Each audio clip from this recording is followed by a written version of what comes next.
Hello friends. आज मैं आपको जिस मूवी के बारे में बताने वाली हूँ उसका नाम है दी अनहोली। यह मूवी 2021 में रिलीज हुई थी। इसकी IMDb रेटिंग है 5.1 की और इसके डायरेक्टर हैं इवन स्पिलियोटोपोलोस।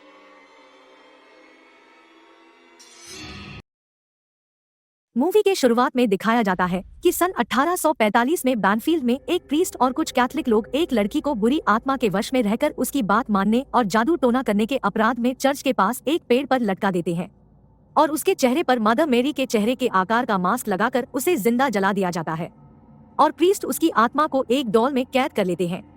मूवी की स्टोरी अब प्रेजेंट में आ जाती है।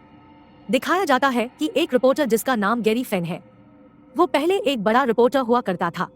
उसने झूठी खबरें फैलाकर काफी नाम और शोहरत हासिल की, पर इसी तरह की एक झूठी खबर फैलाते हुए पकड़े जाने के कारण उसका सब कुछ छिन गया। अब वह एक छोटे लोकल अखबार के लिए कुछ पैसे लेकर उसकी बताई गई जगहों में जाकर अजीब और असामान्य घटनाओं की रिपोर्टिंग करता है। अपने डूबते हुए करियर को बचाने के लिए गैरी एक अच्छी सी स्टोरी के तलाश में होता है। तभी उसे उसके संपादक मैक्स का कॉल आता है। वह उसे बैनफील्ड में किसी किसान के घर भेजता है, जहां उसे जानवरों पर किसी अननेचुरल वजह से हो रहे विकृतियों की जांच करनी होती है। पर गैरी जब वहां पहुंचता है तो देखता है कि जानवर पर बना निशान किसी के द्वारा किया गया प्रैंक था। वहां तभी उसकी मुलाकात फादर हेगन से होती है, जो वहां के चर्च के फादर थे। गैरी सोचने लगता है कि अब उसे मैक्स से पैसे नहीं मिलेंगे क्योंकि वह स्टोरी तो कोई काम की नहीं निकली। तभी वहां उसे एक सूखा पेड़ दिखाई पड़ता है, जो कि वही पेड़ होता है जिसपे उस लड़की को लटका कर जलाया गया होता है। जैसे जैसे गैरी उस पेड़ की तरफ बढ़ता है, उसे उस पेड़ से किसी की आवाज सुनाई देती है और वह पेड़ की तरफ खींचा चला जाता है। पेड़ के नीचे उसे एक गुड़िया मिलती है, जो वही गुड़िया होती है जिसमें उस लड़की की आत्मा को कैद किया गया था। उस पर चेन बंधी होती है और उसमें एक इम्पॉसिबल सी डेट लिखी होती है, 31 फरवरी 1845। क्योंकि हमें पता है कि फरवरी में 31 दिन होते ही नहीं है। वो किसान गैरी को बताता है कि ये कर्न बेबी डॉल्स है। किसान इन्हें अपने गुड लक के लिए बनाते हैं और जमीन में गाड़ देते हैं। पर वो यह भी कहता है कि ये उन डॉल्स से कुछ अलग और डरावनी दिखाई दे रही है। गैरी को अपनी स्टोरी के लिए आइडिया मिल जाता है और वह उस गुड़िया को पैरों से कुचलकर तोड़ देता है। अब उसके पास अपने एडिटर को बताने के लिए एक झूठी स्टोरी होती है कि उसके फार्म में वो प्राचीन शैतानी गुड़िया मिली जिसके टूटने से आजाद हुए डीमंस उसके जानवरों को नुकसान पहुंचा रहे हैं। गैरी को स्टोरी तो मिल जाती है, पर उसे यह बात नहीं पता होती कि उसने अनजाने में उस लड़की की आत्मा को आजाद कर दिया है। गैरी अपनी स्टोरी के लिए उस डॉल के साथ किसान की कुछ तस्वीरें लेता है और शाम को जब वहां से वापस जा रहा होता है, तभी अचानक से उसकी कार के सामने एक लड़की आ जाती है, जिसके कारण गैरी की कार का एक्सीडेंट हो जाता है और वो कार पेड़ से टकरा जाती है। वो कार से बाहर निकलता है और उस लड़की को आवाज लगाता है। लड़की बिना कुछ बोले वहां से जाने लगती है। गैरी भी उसके पीछे जाता है। गैरी देखता है कि वह उसकी पेड़ के पास अपने घुटनों पर बैठी हुई है और कुछ बड़बड़ा रही है।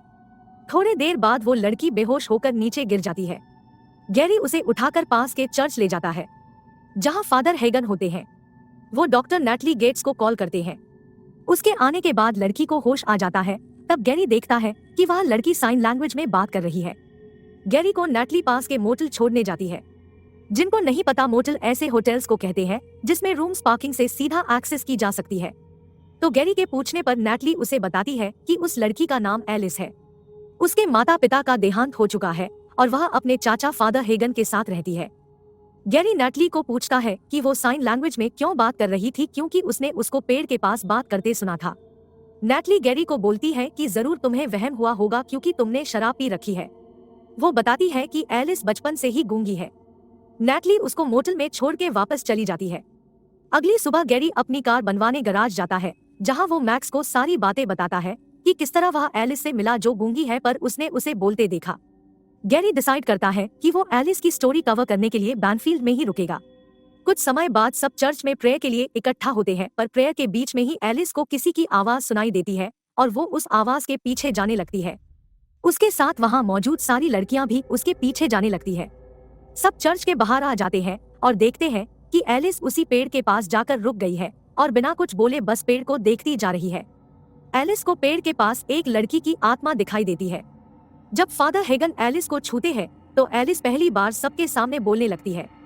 वो बताती है कि उसे एक लेडी की दिव्य आत्मा दिखाई दे रही है, उसका नाम मेरी है और वो चाहती है कि कल हम फिर यहाँ आएं। सब एलिस को बोलते देखकर चौंक जाते हैं।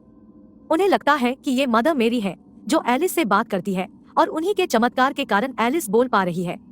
यह सब देखकर नैटली भी अमेज्ड रह जाती है और वो एलिस का चेकअप करती है ताकि पता लगा सके कि एलिस क्या सच में ठीक हो चुकी है और उसे सारे रिजल्ट अच्छे मिलते हैं। इधर गैरी अपने होटल के कमरे में बैठकर आज की ली हुई तस्वीरें देख रहा होता है। उसे लगता है कि ये स्टोरी सच्ची है और इसके जरिए वो अपनी खो चुकी शोहरत वापस पा सकता है।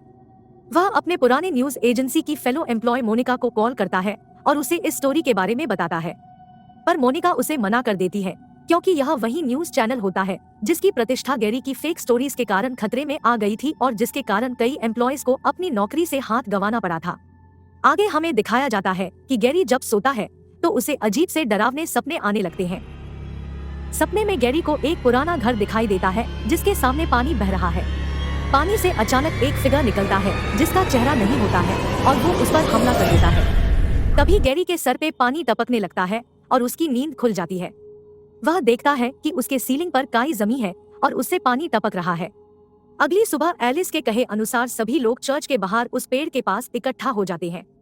उस भीड़ में एक अपाहिज बच्चा भी होता है जिसे एलिस मदर मेरी पे विश्वास करके चलने को कहती है और फिर वो लड़का ठीक हो जाता है और व्हील चेयर से उठकर चलने लगता है। यह देखकर सब हैरान हो जाते हैं।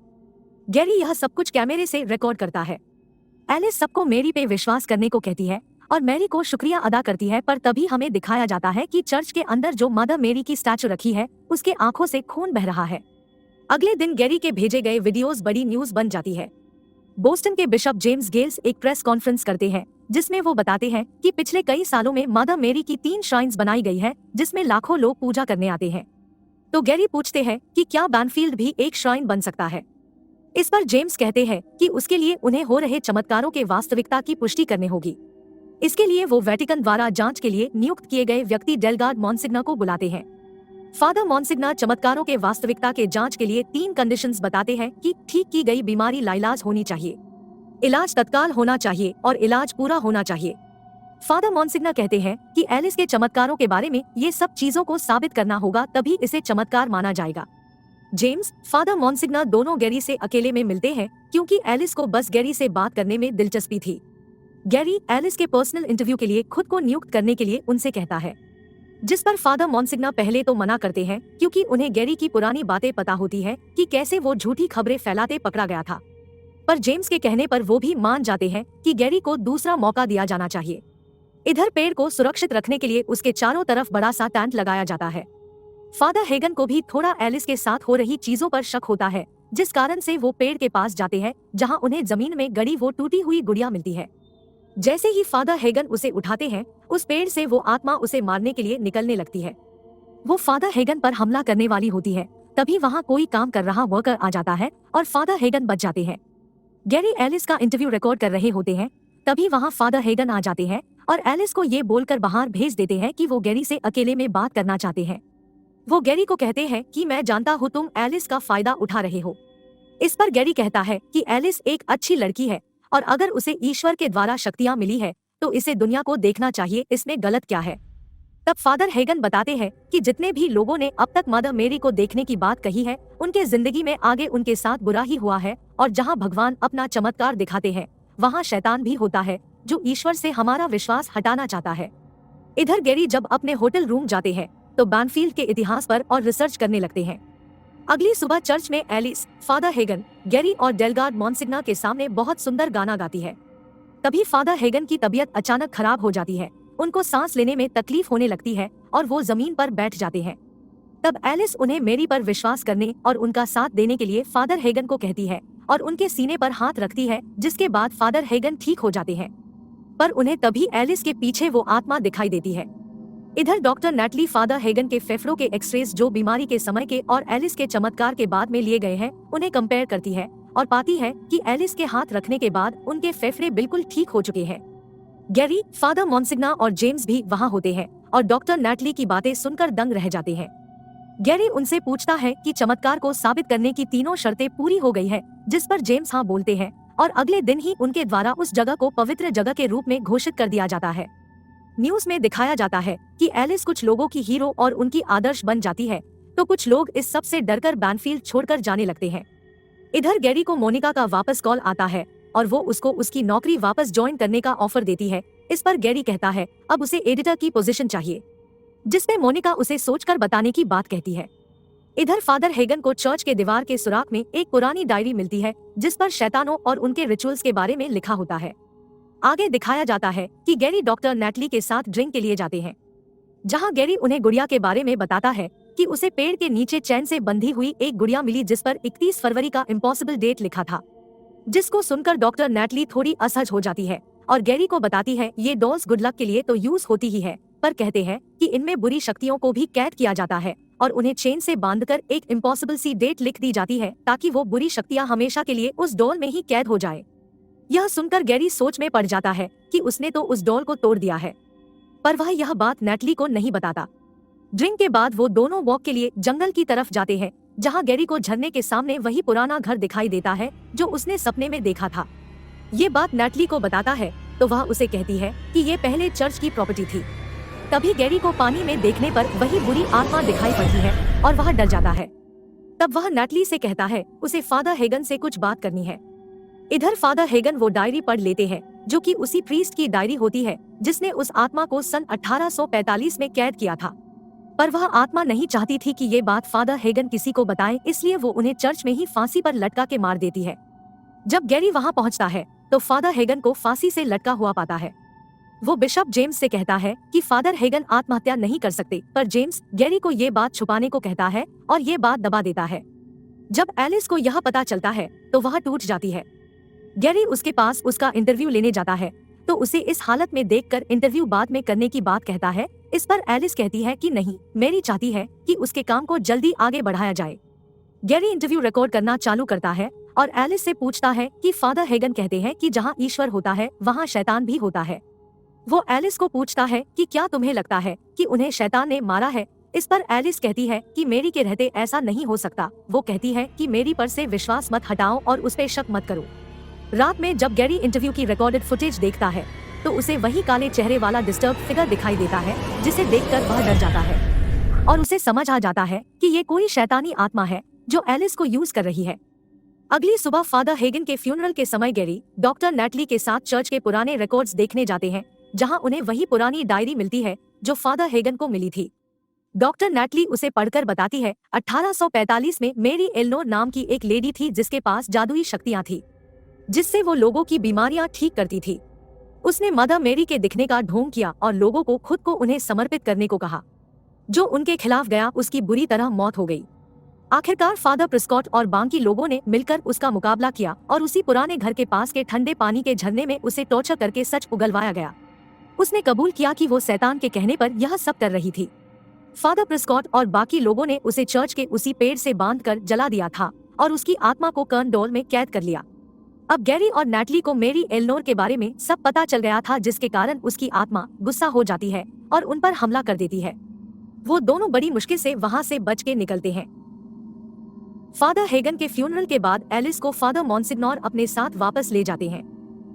गैरी और नैटली एलिस को मेरी एल्नोर के बारे में सब बताने के लिए जा रहे होते हैं। तभी रास्ते में गैरी को मोनिका का फोन आता है और वो उसे बताती है कि वो एडिटर की पोस्ट ले सकता है।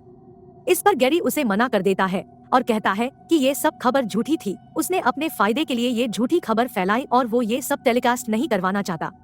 मोनिका यह सुनकर चौंक जाती है कि जो गैरी इस पोस्ट के लिए कुछ भी करने को तैयार था, अब वह उसके लिए मना कर रहा है। मोनिका गैरी से कहती है कि मैं तुम्हें जानती हूँ, तुम स्टोरी के लिए अपनी आत्मा तक बेच सकते हो। इस पर गैरी कहता है कि मुझे यकीन है, मैं पहले ही ये कर चुका हूँ। गैरी बिशप जेम्स के पास जाता है और नैटली को एलिस से मिलने भेजता है। गैरी बिशप को बताता है कि एलिस को मदर मेरी नहीं, मेरी एल्नोर की आत्मा दिखाई देती है और किस तरह उसे शैतान की पूजा करने के अपराध के कारण जला दिया गया था। इस पर बिशप बोलते हैं कि उन्हें ये सब शुरू से ही पता था। फादर मॉन्सिग्नोर भी यह सुनकर चौंक जाते हैं। बिशप यह सब जानते हुए भी उस जगह को श्राइन बना देते हैं ताकि वो लाखों विजिटर्स के आने से पैसे कमा सके। और उन्होंने गैरी को एलिस के साथ रहने के लिए इसलिए चुना क्योंकि उन्हें लगा था कि गैरी झूठी रिपोर्टिंग करके उनका साथ देंगे। बिशप गैरी को बताते हैं कि एलिस ने आज शाम को सभी लोगों को बुलाकर उन्हें खुद को मेरी को समर्पित करने के लिए कहने वाली है। यह सब जानने के बाद गैरी वहां से चला जाता है और मेरी एल्नोर से जुड़े पुराने दस्तावेज देखने लगता है। उसे पता चलता है कि मेरी ने मरने से पहले एक बेटे को जन्म दिया था जिसको बैनफील्ड के किसी किसान ने पाला। मेरी ने शैतान से एक डील की कि वह अपने वंशजों के जरिए जिंदा रहेगी इसका मतलब एलिस भी मेरी की वंशज थी। यह सब बात गैरी नैटली को फोन पर बताता है, पर तभी कुछ डिस्टरबेंस के कारण कॉल कट हो जाती है और गैरी पर वो आत्मा हमला कर देती है। तभी उसी समय फादर मॉन्सिग्नोर वहां आ जाते हैं और कुछ प्रेयर्स के जरिए उसकी आत्मा को वहां से भगा देते हैं। फादर मॉन्सिग्नोर को भी ये देखने के बाद गैरी पर विश्वास हो जाता है और वो एलिस को बचाने और बाकी लोगों को मैरी को अपनी आत्मा समर्पित करने से रोकने के लिए एक प्लान बनाते हैं कि वो उसी डॉल में वापस मैरी की आत्मा को कैद करेंगे। फादर मॉन्सिग्नोर गैरी और डॉक्टर नैटली के साथ चर्च जाते हैं। फादर मॉन्सिग्नोर उन्हें बताते हैं कि एलिस अपने लोगों को 3 बार मैरी के प्रति खुद को समर्पित करने की कसम खाने के लिए बोलेगी और तीसरी बार में वो उनकी आत्मा ले जाएगी। फादर मॉन्सिग्नोर मैरी की आत्मा कैद करने के लिए प्रे करना चालू करते हैं। तभी जीसस की लकड़ी से बनी हुई क्रॉस वाली मूर्ति पे आग लग जाती है और वो फादर मॉन्सिग्नोर के ऊपर गिर जाती है, जिससे उनकी मौत हो जाती है। यह सब देखकर गैरी और नैटली डर जाते हैं और वहां से भाग जाते हैं। चर्च से बाहर आकर वो डिसाइड करते हैं कि वे लोगों का मैरी के प्रति विश्वास को तोड़ देंगे, जिससे मैरी कमजोर हो जाएगी। वो दोनों एलिस के पास पहुंच जाते हैं जहां लोग थे। लोग तीसरी बार कसम खाने ही वाले होते हैं कि गैरी उन्हें रोक देता है और कहता है कि मैरी की स्टोरी झूठी है और उसने अपने फायदे के लिए झूठी कहानी बनाई। डॉक्टर नैटली भी एलिस को बताती है कि मैरी ने उसके चाचा फादर हेगन को चर्च में ही मार डाला और वो उसका यूज कर रही है। एलिस को भी मैरी का झूठ पता चल जाता है, क्योंकि मैरी एलनोर तीसरी बार की प्लेज कंप्लीट न करने पर एलिस की सुनने की शक्ति छीन लेने की बात कहती है। एलिस भी अब गैरी का साथ देती है और लोगों को बता देती है कि मैरी झूठी है। इससे मैरी भड़क जाती है और उस पुराने पेड़ में आग लग जाती है। सब लोग वहां से भागने लगते हैं। मैरी ने जिस बच्चे के पैर ठीक किए थे वो फिर से अपाहिज हो जाता है और नीचे गिर जाता है। उसे नैटली बचाकर अपने साथ ले जाती है। मैरी की आत्मा पेड़ से बाहर आ जाती है और बिशप गेल्स को छूकर उसके शरीर को राख कर देती है और उसकी आत्मा को कंज्यूम कर लेती है। इसके बाद वो गैरी पर हमला करती है, जिससे गैरी का हाथ जल जाता है। पर जैसे ही वह एलिस पर हमला करती है, उसको छूते ही वह खुद खत्म होने लगती है और उसकी आत्मा जलकर राख हो जाती है, क्योंकि एलिस उसकी आखिरी वंशज थी। उसके मरने के बाद एलिस भी नीचे गिर जाती है। गैरी देखता है कि एलिस की सांसें बंद हो चुकी है। गैरी एलिस को मरा देखकर रोने लगता है और भगवान से प्रे करता है कि वो एलिस को वापस लौटा दे। गैरी एक नास्तिक होता है। उसने अपनी सारी जिंदगी अपने फायदे के लिए झूठी खबरें फैलाकर लोगों को ठगा, पर इस बार उसने कोई अच्छा काम किया और लोगों की जान बचाई। वो सच्चे दिल से भगवान से प्रार्थना करता है कि वो एलिस को वापस कर दे। भगवान उसकी सुन लेते हैं और एलिस वापस से जिंदा हो जाती है, पर उसके बोलने और सुनने की शक्ति वापस जा चुकी होती है। आगे हमें दिखाया जाता है कि एलिस, गैरी और डॉक्टर नैटली फादर हेगन के ग्रेव पर श्रद्धांजलि देते हैं, जहां गैरी नैटली को बताते हैं कि एलिस मर चुकी थी, हमने उसे खो दिया था। जिस पर नैटली कहती है कि क्या पता शायद सच में ईश्वर है। मूवी के अंत में हमें स्क्रीन पर बाइबल का एक मैसेज लिखा मिलता है कि झूठे प्रोफेट से बच के रहो जो भेड़ के खाल में छुपे भेड़िए होते हैं। उसके बाद हमें मदर मेरी का चर्च में रखा वही स्टैचू दिखाया जाता है, जिसके आंखों से खून बह रहा होता है, जो शायद इस बात को बता रहा हो कि मेरी एलनोर की आत्मा अभी खत्म नहीं हुई है, क्योंकि कर्न डॉल में उसे कैद किया गया था जो टूट चुकी है और उसे वापस कैद नहीं किया गया, और एलिस जो उसकी वंशज है वो अभी भी जिंदा होती है। तो दोस्तों, यहाँ पर ये मूवी खत्म होती है और हमें यह सिखाती है कि आंख मूंद कर हमें किसी पर भरोसा नहीं करना चाहिए, क्योंकि भगवान होने के दावे के पीछे शैतान भी हो सकता है। हमारे चैनल को सब्सक्राइब कीजिए और बेल आइकन भी दबाइए। इसी तरह की और अनोखी मूवीज के साथ आपसे मुलाकात होगी। अभी के लिए बाय।